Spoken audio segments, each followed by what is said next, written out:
Today, I'm going to create a touch switch circuit using a 12-volt relay, which will allow a light bulb to turn on and off simply by touching specific points in the circuit.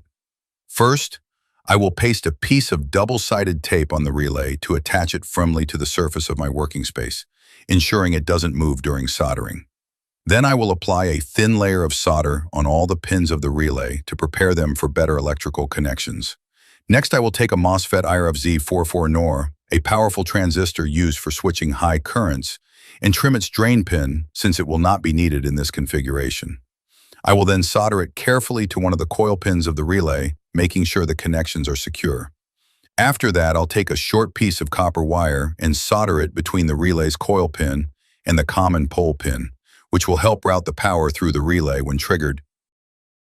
By the way, if you're enjoying this project so far and want to see more creative electronics builds like this, make sure to hit the like button and drop a comment telling me what I should make next. It really motivates me to keep sharing these ideas. Now I will solder one wire of the light bulb to the normally open pin of the relay so the bulb remains off until the relay is activated, and solder the other bulb wire to the source pin of the MOSFET to complete the circuit path.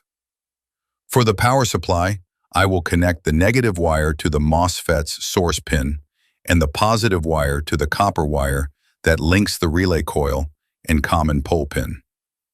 Finally, it's time to test the circuit. When I touch the copper wire and the MOSFET's gate pin together, my body acts as a conductor, allowing a tiny current to flow into the gate and switch the MOSFET on, which in turn activates the relay and turns on the bulb. When I touch the MOSFET source pin and gate pin, the stored charge in the gate is discharged, switching the MOSFET off, which deactivates the relay and turns the bulb off.